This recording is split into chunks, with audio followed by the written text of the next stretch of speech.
Well, hello and welcome or welcome back to Read Becca. It's time once again for my weekly chatty catch up on everything I read, everything I'm currently reading, and everything I'm looking forward to reading for roughly the present week, as well as some general lifey chit chat.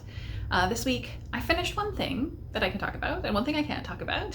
So let's dive into the one thing that I can talk about, and I don't have very much to say about it. It's Dusk or Dark, or Dawn or Day by Seanan McGuire. So this is a backlist novella from Seanan McGuire that I've had on my shelves for a very long time, and yet I had no clue what it was about. For some reason, probably the title, I thought this was about vampires.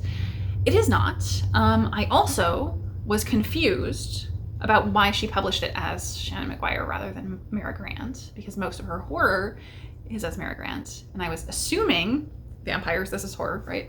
It's not horror at all. Yeah.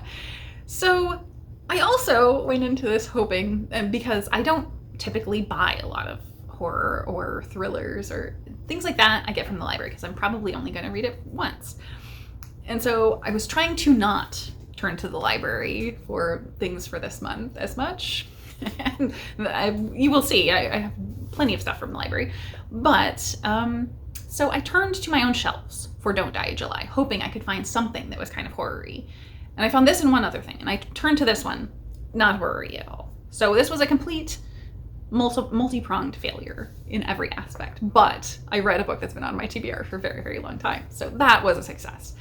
So anyway, what was this actually? I don't know, but it was ghosts, not vampires. So this is much more like a literary story with a ghost character. We're in this, it seems, future, following a ghost character who works as both a barista and also volunteers at a suicide hotline. And through some mechanic at the suicide hotline, they, by helping people, sort of gain time, as best I can express it. The world building was not solid, and that was kind of strike number one for me. I feel like there was a lot that was kind of explained vaguely, but I don't feel like I understood why. Why are these ghosts persisting on? What are the mechanics there? People want to exploit them. There are also these witches who sort of have power over ghosts. But I didn't really get it as far as any of the why. Then as far as the sort of main plot, it takes so long to get going. And we're probably about the halfway point before anything really does even start. So I sort of hesitate to even mention it because it's so far into the book, but I kind of have to if you are interested in knowing what plot is happening at all. So we are just seeing this ghost sort of have their life a little bit, and then a bunch of ghosts disappear. All the ghosts around her area that should still be there are just gone, and so she starts looking into where did they go? Why are they gone? But that never materializes into a sort of cohesive plot. It still feels just very much her meandering as this ghost. And so with both of those aspects of not feeling like the world building was really solid or fulfilling in any way, and not really feeling like the plot was in any way delivered, like it's barely there, it almost felt like an afterthought. Definitely the plot felt like afterthought. And then the character also feels very wishy-washy. So just at every level, I didn't feel like I invested in this whatsoever. And it feels like Seanan McGuire was trying to do something, to try something new, and it just didn't work out. So this is one that is going to leave my collection, stop taking up space on my bookshelf, and I'm happy about that. That's about it. So that was what I finished that I can talk about. The other thing that I finished this week was my 5th BookTube prize book, which I can't talk about until August. So I'm nearly done. I've got one more to go, which I have already started. And so we're progressing toward the end. I think I will finish the 6th and final book for BookTube prize this week. As far as what I made progress on, middle March. I haven't been commenting on making progress on this, but I did make some good progress this week finally, because I've been sort of slowly chipping away at it. We're past the halfway point finally. So I am still really enjoying this, and it's just taking forever, which is totally fine, but it's a very, very long book. The other thing I have in progress is Jane Steele by Lindsay Fay. This was one of my kind of mystery thriller type books that I got out from the library and was on my TBR for the month. So I also got in the audiobook of Red Rising because I want to do a reread of that whole series in the lead up to the next book coming out. I'm not caught up. I have, I think, 2 unread books that are already out and then a 3rd that will be coming out this year. So I need to get on that, really, because that's a lot of reading to do. So I have been wanting to do a hybrid read of the books that I've read before and continue on. So I'm starting that finally. And then in the plans for this week, I do have a buddy read starting this week. So that will definitely also be happening, of Canticle for Leibowitz. So that's my reading week, I think. In watching, we had a very voracious watching week, unusually voracious, in the mystery realm.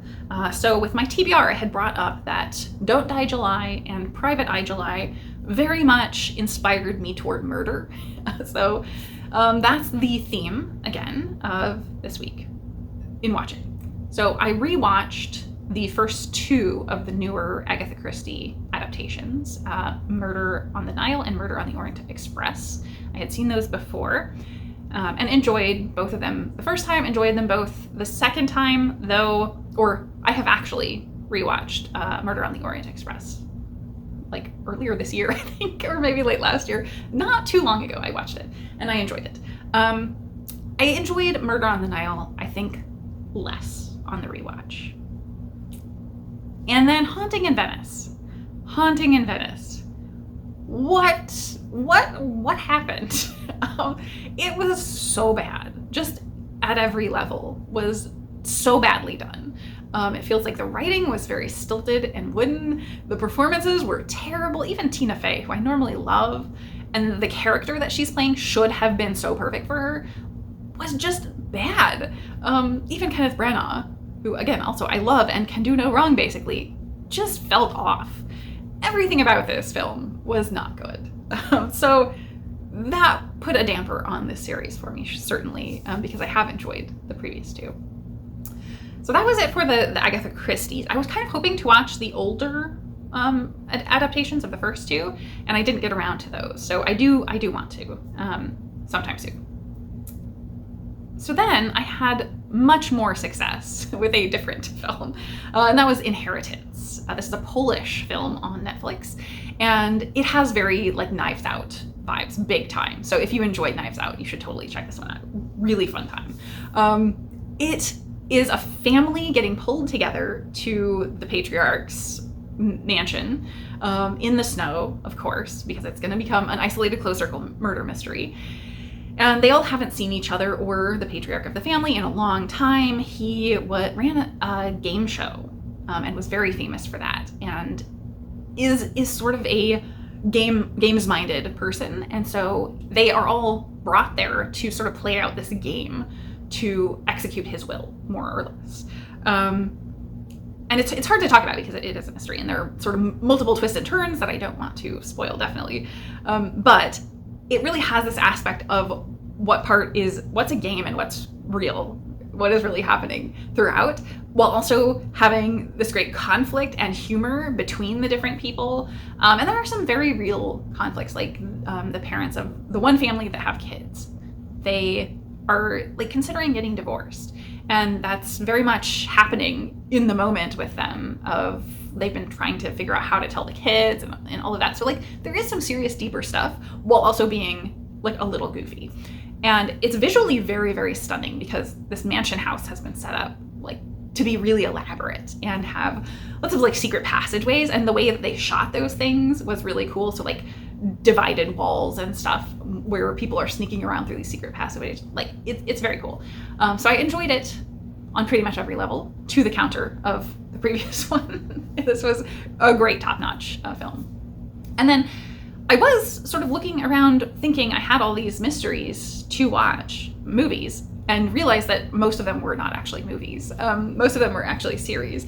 So I didn't manage to get much further than that, but I did start and continue on with Murder at the End of the World, a series, and so far I'm very, very much enjoying this. It's kind of a, again, isolated closed circle mystery.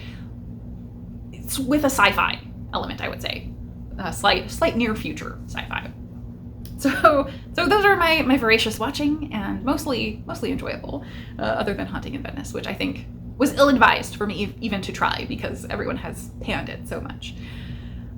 So onward from there, life has just flown by this week. I don't even know what happened this week. I've kind of like just been out of sync with time a bit and just not keeping up. I feel a little bit buried right now. And so that's why I think I was turning to much more watching stuff this week. Is just mental break was needed a little bit. I also did get a new foster who is very sweet and I'm really enjoying him. But he's kind of shy and he was surrendered by his owners after they had him for 7 years from being a kitten. And that's just really heartbreaking. And the circumstances for that were not very fair for him, unfortunately, which is extra heartbreaking to me. And to see him so shut down is really sad. So he's mostly been hiding out, and he hilariously has like 6 cave-style beds and various setups that I've given him that were for hiding because I knew he was primarily going to be hiding.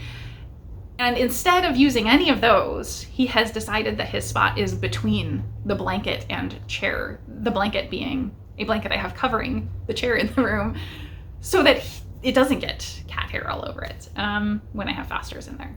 And he has decided that he would like to be under the blanket. So as always, whenever you set things up for cats, they will not adhere to using them. So he's very sweet though. I think he will be fine and go out and get adopted very quickly, I'm pretty sure. So I'll have him probably for just a couple weeks, hopefully, assuming he does well. Otherwise, like the weather has been just continually really, really hot. And also it keeps raining, which is very unusual for us. I don't think we've gone more than 2 or 3 days without rain. It was supposed to be completely dry this week, and yet we got lots of rain. Actually, when I was going to pick up the foster, I made a bad decision, very, very bad decision, because I thought that storms were all of a sudden coming, and I had said, oh, I'll come by and pick him up later tonight after work, and decided to go a little earlier to try and beat storms that were going to be running for basically the entire afternoon and evening. And I went like straight head on into the storms. And so ended up, it was fine, but it was just pouring down rain, very windy. And I'm trying to drive through with 0 visibility. Like everybody's got their flashers on the highway and everything going like 20 miles an hour.